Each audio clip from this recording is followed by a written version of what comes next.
गाड़ी में कभी एक्सीडेंट हो जाता है तो अगर हम क्लेम के लिए पहुंचते हैं तो सबसे पहले मन में जो क्वेश्चन आता है ना वो ये आता है कि क्या जो नेक्स्ट ईयर का जो इंश्योरेंस आएगा, पॉलिसी बन के आएगी, उस पर जो प्रीमियम हमें पे करना पड़ेगा वो बढ़ के आएगा, उतना ही रहेगा, या उस पर क्या इफेक्ट पड़ेगा, राइट। तो मान लो आपने किसी ईयर में एक बार क्लेम कर दिया, क्लेम करने के बाद आप क्या होगा, एक अलग से फिल्टर्ड हो जाएंगे, ठीक है। तो उसमें आप लोगों को वो अलग से रखेंगे कि नहीं इस बंदे ने, ये जो हमारा जो कस्टमर है, इसने एक बार क्लेम लिया है। हेलो दोस्तों, कैसे हैं आप सब लोग, welcome back to my channel.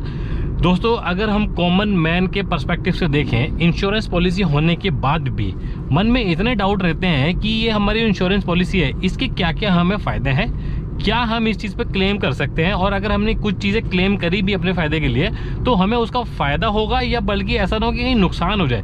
तो इस प्रकार के जो क्वेश्चंस होते हैं ना, वो एक कॉमन मैन के मन में इतने ज़्यादा होते हैं कि देखो, ना तो उस चीज़ को, इस चीज़ की नॉलेज होती है, ना इंश्योरेंस पॉलिसी वाली चीज़ को बताते हैं, ना हमारे में इतनी हिम्मत या जिज्ञासा होती है कि हम उस चीज़ के बारे में पूछें। तो एक सबसे इंपॉर्टेंट क्वेश्चन ये होता है हमारे मन में कि मान लो अगर हम अपनी गाड़ी में कभी एक्सीडेंट हो जाता है तो अगर हम क्लेम के लिए पहुंचते हैं तो सबसे पहले मन में जो क्वेश्चन आता है ना वो ये आता है कि क्या जो नेक्स्ट ईयर का जो इंश्योरेंस आएगा, पॉलिसी बन के आएगी, उस पर जो प्रीमियम हमें पे करना पड़ेगा वो बढ़ के आएगा, उतना ही रहेगा, या उस पर क्या इफेक्ट पड़ेगा, राइट। अगर आप लोगों को वीडियो पसंद आती है तो प्लीज वीडियो को लाइक शेयर, चैनल को सब्सक्राइब आप जरूर कर देना दोस्तों, ठीक है। आपका कभी किसी ईयर में आपने इंश्योरेंस पॉलिसी में क्लेम किया कि मेरी गाड़ी का एक्सीडेंट हो गया, राइट, तो आप लोगों को क्लेम मिलेगा, नो प्रॉब्लम, कोई दिक्कत नहीं है। लेकिन वो किस कंडीशन में मिलेगा, अगर आप लोगों के पास कॉम्प्रिहेंसिव कार पॉलिसी है। मैं ऑलरेडी बहुत टाइम ये बता चुका हूँ वीडियो में कि दो तरीके की पॉलिसी होती है, एक थर्ड पार्टी इंश्योरेंस पॉलिसी होती है, एक आपका कॉम्प्रिहेंसिव होती है। अगर आपको डिटेल में चाहिए तो आप जो है प्लेलिस्ट में जाके देख सकते हो, मैंने बहुत अच्छी तरीके से समझाया है, आप लोगों ने काफी अच्छा तरीके से उस वीडियो को देखा भी, रेस्पॉन्स भी किया, राइट।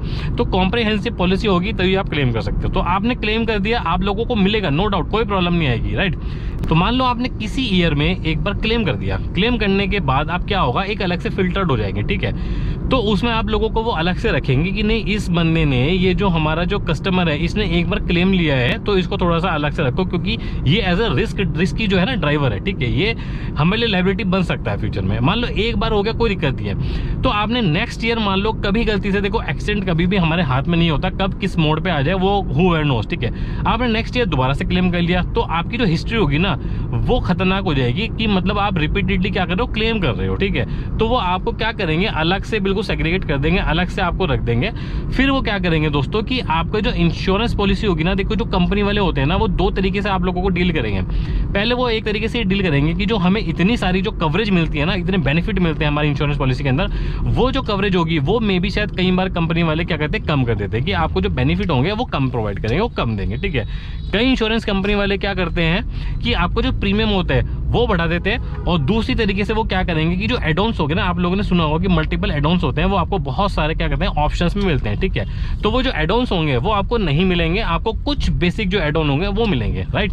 तो आप सोचो कि आपकी एक तो कवरेज किसी ने कम कर दी, और दूसरा आपको बेनिफिट कम हो गया, और एडॉन्स भी नहीं मिल पा रहे। मान लो गाड़ी पुरानी होगी, हम चाहते हैं कि मल्टीपल एडॉन लें, वो आपको मिल नहीं रहे। तो ये तरीके की हमें प्रॉब्लम देखने को मिलती है जब मल्टीपल जो क्लेम हम करते हैं, ठीक है। तो जो हमारा जो क्लेम अगर हम करेंगे ना, तो उसमें क्या होता है कि जब आपकी रिपीटेड हिस्ट्री बनेगी ना कि भाई बंदा मल्टीपल जो है ना क्लेम कर रहा है, तो इस केस में क्या बनेगा कि जो 10 से 15% तक का जो प्रीमियम होगा ना, वो आपका बढ़ के आने की प्रोबेबिलिटी हो सकती है। तो 10 से 15% अगर प्रीमियम बढ़ रहा है तो ये छोटी मोटी चीज नहीं होती है, कई सौ रुपए का इसमें फर्क बैठ जाता है, बराबर। और दूसरा क्या होता है कि अगर हम मल्टीपल क्लेम कर रहे हैं ना, तो जो ये प्रीमियम होता है ये कई फैक्टर्स पे डिपेंड करता है। एक तो आपकी आईडीवी पे करता है। आईडीवी मैंने बताया कि आपकी इंश्योर्ड डिक्लेयर वैल्यू होती है। जो आईडीवी होती है वो इंश्योरेंस कंपनी वाले जो होते हैं ना, वो आपकी करंट जो प्रेजेंट में जो आपकी वैल्यू होती है गाड़ी, वो आईडीवी वैल्यू जो होती है डिक्लेयर करते हैं, ठीक है। कि मान लो अगर आपकी गाड़ी चोरी रहती है, टोटल लॉस में चली जाती है, तो ये आईडीवी जो डिक्लेयर्ड वैल्यू होती है इंश्योरेंस कंपनी की तरफ से, ये आपको मिलेगी, ठीक है। तो फैक्टर क्या होता है कि अगर आप 2-3 क्लेम इकट्ठे ले रहे हैं ना, तो एक आपने चीज नोट की होगी कि एक आपको बोनस मिलता है, एनसीबी जिसको आप बोलते हैं, no claim bonus, right.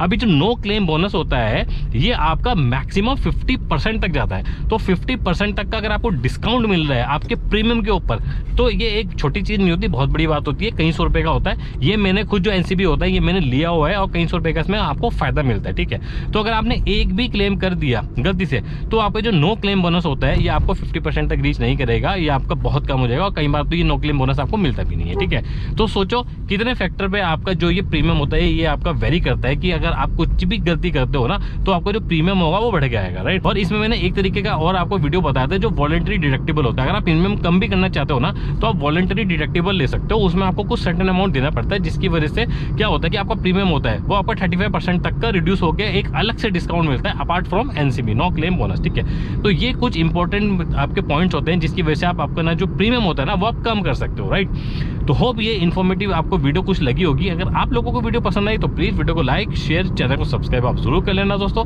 Thank you so much, जय हिंद।